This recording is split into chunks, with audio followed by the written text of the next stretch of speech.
বাংলাদেশ অতিথি শিল্পী গোষ্ঠী যুক্তরাষ্ট্রকে। আমরা এখন তাদের কাছে গান শুনবো।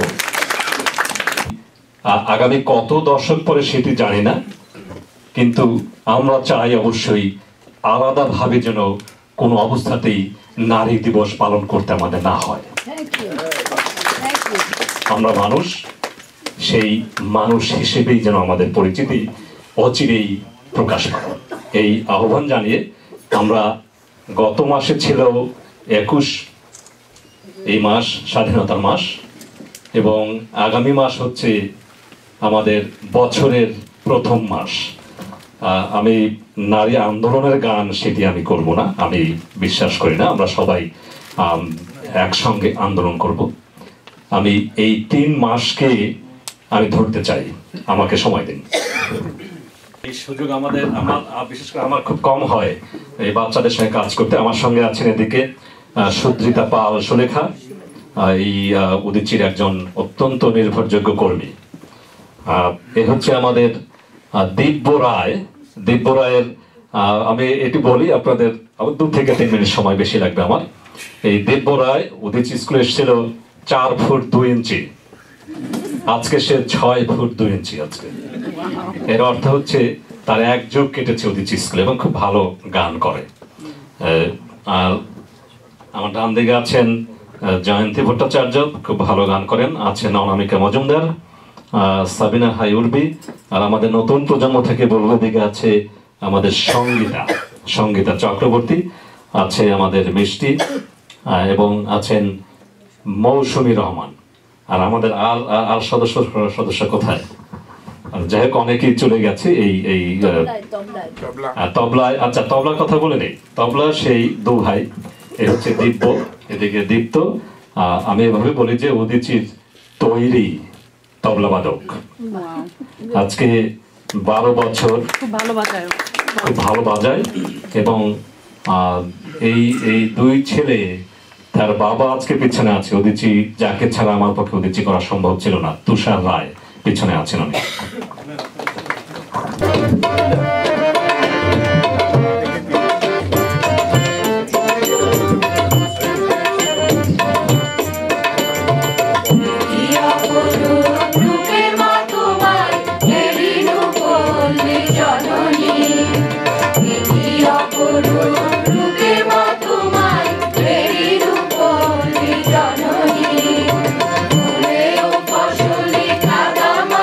জলে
জীবনা কত যুগ ধরে ধরে করেছে তারা সূর্য রচনা আর কত দূর ওই মোহনা এই যে কুয়াশা এই যে ছলনা এই বঞ্চনার দিন পার হলে পাবে জনসমুদ্রের ঠিকানা কত যাত্রী এ যে রাত্রি এখানে যেও না বালুর জলে আশা ধরণী তোমার যেন বেদনা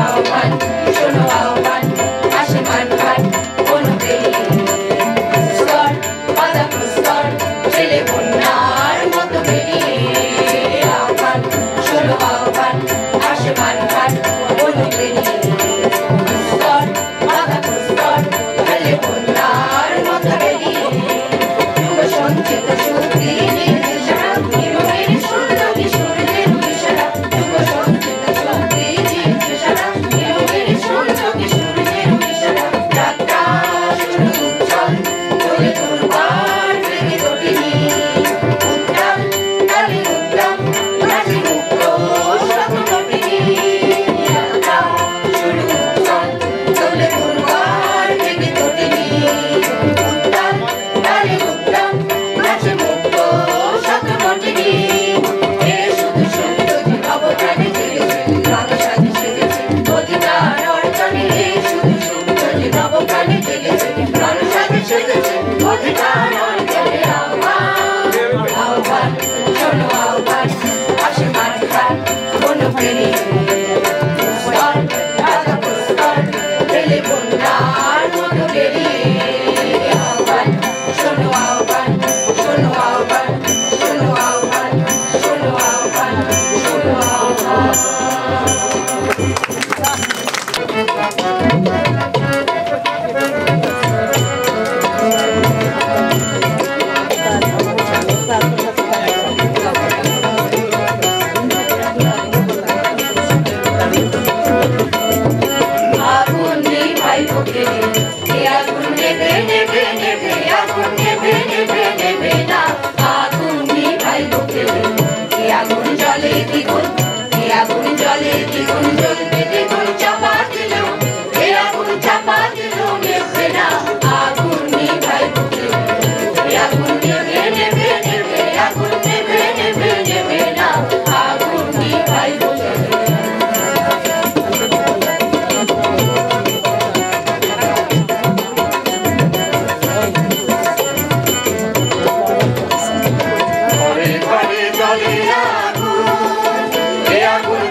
সমকীর্ণ ছিন্ন হয়েছে বন্ধন বন্দী ছিন্ন হয়েছে বন্ধন বন্দী এ গম্ভীর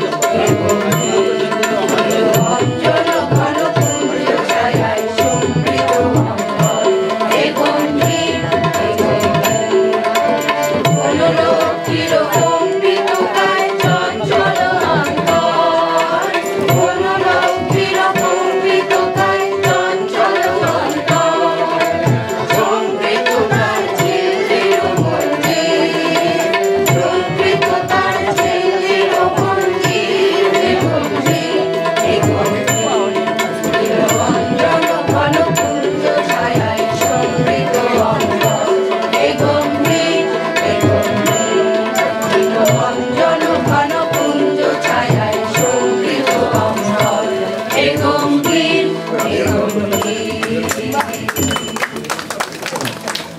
সবাইকে অসংখ্য অসংখ্য ধন্যবাদ এবং এই আয়োজক সংগঠন যারা আমাদের সহযোগী সংগঠন তাদেরকেও অসংখ্য অসংখ্য ধন্যবাদ। যুক্তরাষ্ট্র শুধু মন্ডলী, আমি আমন্ত্রণ জানাচ্ছি সাথে সংবাদের অঞ্জন কুমার রায় ছেপেছেন, অঞ্জনদা ছেপেছেন, আর হচ্ছে গিয়ে নাজিমুদ্দিন শ্যামল মুক্তকণ্ঠে ছেপেছে, আজাদে ছেপেছে এবং জামাতের পত্রিকা কর্ণফুলী ছেপেছে। 4টা পত্রিকা ছেপেছে।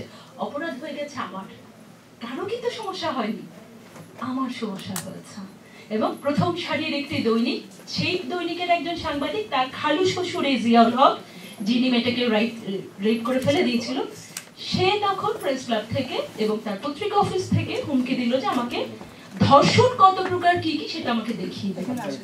এবং তারই পরিপ্রেক্ষিতে আমার চাকরিটাও চলে গেল। তারপরে সাপ্তাহিক 2000-এ চাকরি হলো। সেই বাস্তবতায়ও আমাকে এক পর্যায়ে গিয়ে মামলা করতে হয়েছিল থানায়। এবং 4 জন সাংবাদিক, অঞ্জন দা, ডেইলি স্টারের শহীদুল ইসলাম বাচ্চু, সমরেশ বৈদ্য এবং নাজিমুদ্দিন শ্যামল, 4 জন বললেন আমরা কোর্টে সাক্ষ্য দিব যে সেই সাংবাদিক প্রথম আলোর যে থ্রেড দিয়েছে আমার ধর্ষণ করবে এবং দিনের পর দিন থ্রেড দিয়েছে। তারপর তার আবাসিক সম্পাদক আমাকে টেলিফোনে বললেন যে আমাদের কি সাংবাদিকতা শিখাও, একটা কাজের মেয়ের রেপ হলো কি হলো না সেই নিউজ তোমাকে করতে হয়। তখন আমি বুঝলাম যে চট্টগ্রামের সক্রেটিস বলে পরিচিত এই সাংবাদিক নেতা এবং আমাদের গুরু বলে যাকে মানতাম, আসলে তাদের কাছে কাজের মেয়ে, আমার কাছে তো মানুষ। মামিকে আমাকে আহ্বান করার জন্য এই অনুষ্ঠানে। আজকে প্রোগ্রেসিভ ফোরাম নিউ ইয়র্ক কর্তৃক আয়োজিত বিশ্ব নারী দিবসে মঞ্চে উপবিষ্ট আছেন গুণীজন, মঞ্চের সামনে উপবিষ্ট আছেন আলোকিত মানুষগুলি। আমি আপনাদের সবাইকে বিশ্ব নারী দিবসের শুভেচ্ছা জানাচ্ছি। আসসালামু আলাইকুম। আমি আসলে শুরু করতে চাচ্ছি আমার কিছু ব্যক্তিগত অভিজ্ঞতা দিয়ে। আমি শুনছিলাম সুমি খানের একাকিত্বের জার্নি এবং একই সাথে সিন্ডিকেট, যার বিরুদ্ধে লড়াই। উনি যেটা তুলে ধরেছেন, আমি ঠিক আমার আঙ্গিকেই জিনিসটি বলবো। আসলে সব জায়গায় চিত্রটা একই। গত 18 তারিখে আমাদের জাতিসংঘে ওখানে জেনারেল অ্যাসেম্বলির ওখানে একটা ছবি প্রদর্শিত হয়েছিল, a journey to the 1000 Miles peacekeeping. এটা অস্কার বিজয়ী একটা সিনেমা, ডকুমেন্টারি সিনেমা, যেটা বাংলাদেশের যারা নারী পিসকিপার তাদেরকে নিয়ে তৈরি। এবং ওদের সাথে কথোপকথনে, ডাইরেক্টর যারা, তাদের সাথে কথোপকথনে আমরা যেটুকু জেনেছিলাম, ওরা 15টা মেয়েকে টার্গেট করেছিল এই ডকুমেন্টারি ফিল্ম তৈরি করার জন্য এবং শেষ পর্যন্ত 3টা মেয়ের গল্প ওরা তুলে এনেছে। ওরা লাইভ শুটিং করে গেছে এবং সেই জার্নিটা ওদের শুরু হয়েছে বাংলাদেশ থেকে, যখন ওরা এই মেয়েগুলি প্রাইমারিভাবে সিলেক্ট হয়েছিল এবং তারপরে জাতিসংঘ এখান থেকে টিম যায়, অন্যান্য মিশন থেকে টিম যায়। এই টিম তখন এই মেয়েদের ট্রেনিংয়ের পরিপ্রেক্ষিতে ফাইনালি সিলেক্ট করে যাতে তারা একটি ভিন দেশে, যেটা বর্তমানে কঙ্গো এবং হাইতিতে, ওরা দুটো টিমে ব্যাটালিয়নে কাজ করে। গাইডেন্স আছে মেয়েদেরকে সাপোর্ট দেওয়ার, আপনার জেনারেল ক্লজেস অ্যাক্ট থেকে শুরু করে সংবিধানের আপনার 9, 10, 28, 29, 30, 31 এই আর্টিকেলগুলি, এগুলি সম্পূর্ণই মেয়েদের ক্ষেত্রে সমান অধিকার এবং কোনো কোনো ক্ষেত্রে কোটা সিস্টেমের মাধ্যমে মেয়েদেরকে এগিয়ে আনার কথা বলা হয়েছে, কারণ আমরা দৌড়ে পিছিয়ে আছি। এখন প্রশ্ন জাগে যে দেশে 16টিরও বেশি আইন বা লিগাল সাপোর্ট আছে, সেই দেশে তো নারী নির্যাতন চলার কথা না, বা নারী বিষয়ে কোনরূপ এগুলি থাকার কথা না। ওই যে শুরুতেই বলেছিলাম যে সবার সহযোগিতা দরকার। আমি ইপটিজিং নিয়ে আমি মোনাশি ইউনিভার্সিটিতে পড়াশোনা করেছি অস্ট্রেলিয়াতে। তো ইপটিজিং নিয়ে ওখানে আমি একটা প্রেজেন্টেশন করেছিলাম। আমি কোনোভাবেই ওদেরকে বোঝাতে পারি নাই যে কোনটা ইপটিজিং। যখন আমি ব্যাখ্যা করছি, সংজ্ঞা দিচ্ছি, ওখানে টিচার বা স্টুডেন্ট কেউ বলে, আহা, কাউকে যদি কারো ভালো লাগে গিয়ে প্রপোজ করুক, অসুবিধা কি? রাস্তাঘাটে মুখ টুক বাঁকা টাকা করা, গান গাওয়া, শীষ কাটা, এইটা সেটা করা, এটা তো দরকার নাই। ভালো লাগলে গিয়ে বলুক যে তোমাকে আমার ভালো লাগে বা কিছু। হ্যাঁ, কিন্তু কেন যে তারা এই করে, শেষ পর্যন্ত আমি ইউটিউবের কিছু ক্লিপ ওদেরকে দেখালাম, দিস ইজ কল্ড ইপটিজিং। এবং আমাদের মেয়েরা এটার অনেক বেশি সাফারার। এখন কেন সাফারার? আপনার পেনাল কোডে ইপটিজিং এর কথা বলা আছে। পেনাল কোড 1860 সালে তৈরি। তো 1860 সালে কারা ছিলেন? আমার বাবার দাদার দাদা নাকি? তার মানে ইপটিজিং কি আমার দাদাও করে আসছেন? আমার দাদাও শীষ কাটতেন, তাই না? রাস্তাঘাটে মেয়েদের টিটকারি দিতেন। আইনটা করেছিলেন ম্যাকুলি সাহেব এবং তার দল। তারা কিন্তু 12 বছর ইন্ডিয়াতে, এই অবিভক্ত ইন্ডিয়াতে, তারা সেখানকার সামাজিক পরিস্থিতি সবকিছু চিন্তা করে সে পেনাল কোড তৈরি করেছেন। দীর্ঘ সংগ্রাম, যেটা শুরুতে যারা অনুষ্ঠান আয়োজন করেছেন তারা বলেছেন যে দীর্ঘদিনের সংগ্রাম, এবং এই সংগ্রামে নারীর নিজের যে একটি সংগ্রাম ছিল, সংগঠিত সংগ্রাম, ব্যক্তিগত সংগ্রাম, সেটাও কিন্তু যুক্ত হয়েছিল। এবং সেই কারণেই আজকে আমি অবশ্যই বলবো যে আজকে দেশের ভেতরে আমরা যে তরুণ প্রজন্মকে নারী আন্দোলনের ফসল হিসেবে অভিহিত করি, অন্তত তাদের দুজন এখানে আপনাদের সামনে উপস্থিত আছে। দুজনই পেশাজীবী, একজন সাংবাদিক এবং একজন আইন শৃঙ্খলা রক্ষাকারী বাহিনীর গুরুত্বপূর্ণ সদস্য। এবং আমরা বাংলাদেশের নারী আন্দোলন বারে বারে এই বিষয়গুলোকেই তুলে ধরি যে বাংলাদেশের নারী আন্দোলন শুধু বাংলাদেশের নয়, এটা আন্তর্জাতিক নারী আন্দোলনের একটি অংশ। এবং আমি এবং আমার অনেক শ্রদ্ধেয় এবং প্রিয়, যাদের হাত ধরে আমরা মহিলা পরিষদে এসেছি, তাদের একজন ডাক্তার ফৌজিয়া মুসলিম, আমরা এসেছি এখানে একটি অনুষ্ঠানে অংশগ্রহণ করার জন্য। জাতিসংঘের নারীর মর্যাদা বিষয়ক কমিশন প্রতি বছর নারীর মর্যাদার অবস্থা এবং অবস্থান কি সেটা নিয়ে আলোচনা করে, পর্যালোচনা করে। আমরা বাংলাদেশের বেসরকারি সংগঠন হিসেবে সেখান থেকে প্রতিনিধি হয়ে এসেছি এবং আমরা দেখছি যে প্রতি বছর নতুন নতুন কথা, নতুন পর্যালোচনা, নতুন মানুষের সাথে দেখা হচ্ছে, ছেলে মেয়ে উভয়ের সাথেই দেখা হচ্ছে। আজকেও আমি 2010-এ এসেছিলাম, আজকেও এমন অনেকের সাথে প্রথমেই হয়তো দেখা হচ্ছে 2010-এ যাদের দেখিনি। আবার এমন অনেককে দেখছি যাদের সঙ্গে শুধু 2010 না, তারও আগের থেকে, তারও পর থেকে এখন পর্যন্ত একটা নিবিড় বন্ধন আছে। সুতরাং আমি বলবো যে সামগ্রিকভাবে যদি আমরা অর্জনের কথা বলি, সাফল্যের কথা বলি, অভিনন্দন জানাই এত সুন্দর একটা অনুষ্ঠান করার জন্য, এবং এখানে যে আমাকে আপনারা উপস্থিত হওয়ার জন্য অনুরোধ করেছেন, তাতে আপনাদের সঙ্গে আমি কতটুকু কি বলতে পারবো সেটা জানি না, কিন্তু আমার নিজের ব্যক্তিগত খুব লাভ আজকে এখানে হয়েছে। সেটা প্রথমেই বলতে চাই যে আমার বহু পুরানো বন্ধু, আমার স্কুল মেডিকেল কলেজের ছাত্র জীবনের বন্ধুর সাথে বহুদিন পরে সাক্ষাৎ হয়েছে। অনেক বন্ধু যারা বাংলাদেশে আন্দোলনে একসাথে পথে চলেছেন, অনেকে হয়তো দেখতে পায় না তাদের চেহারা, তাদেরকে আজকে এখানে এসে দেখতে পেলাম। সবচেয়ে বড় অভিজ্ঞতা যেটা আমার হয়েছে, আজকে আমার এখানে আমার আমার আমার প্রজন্মের পরের প্রজন্মের যে দুই মেয়ের আমি কথা শুনলাম, আমি তাদের কথায় অভিভূত হয়েছি এবং আমার পক্ষে আসলে তাদের কথার বলার পরে কোনো কিছু বলতে যাওয়াটা যেটা আপনাদের কাছে খুব ভালো লাগবে বলে আমার কাছে মনে হচ্ছে না। তো যেহেতু আপনারা আমাকে বলতে বলেছেন, আমাকে কিছু কথা অবশ্যই বলতে হবে। আমি আমার কথাটা এইভাবে শুরু করতে চাচ্ছি যে আমি এখানে বসে বসে ভাবছিলাম, যখন সবাই আন্তর্জাতিক নারী দিবসের ইতিহাস বলছিলেন, যে এটা দেখেন 200 বছরের ইতিহাস। 1810 সালে একটা শ্রমিকের মজুরির জন্য আন্দোলন যারা শুরু করেছিলেন, তারপর থেকে 1910 আরো 100 বছর লেগেছিল নারীর ভোটাধিকারের আন্দোলনের কথা বলতে। আজকে তারপরে 2016 সালে আমরা এখনো নারীর সমান অধিকারের কথা বলছি। সেই যে মজুরি, সমান কাজের জন্য সমান মজুরি, আমার ভোটাধিকার ইত্যাদি ইত্যাদি, কাজের জন্য কাজের পরিবেশ তৈরি করে দাও, এই আমার লেখাপড়ার সুযোগ সৃষ্টি করে দাও, এই আন্দোলন করতে করতে কিন্তু আমরা 2016-তে এসে অন্তত এটুকু আদায় করতে পেরেছি যে নারীর অধিকার মানব অধিকার।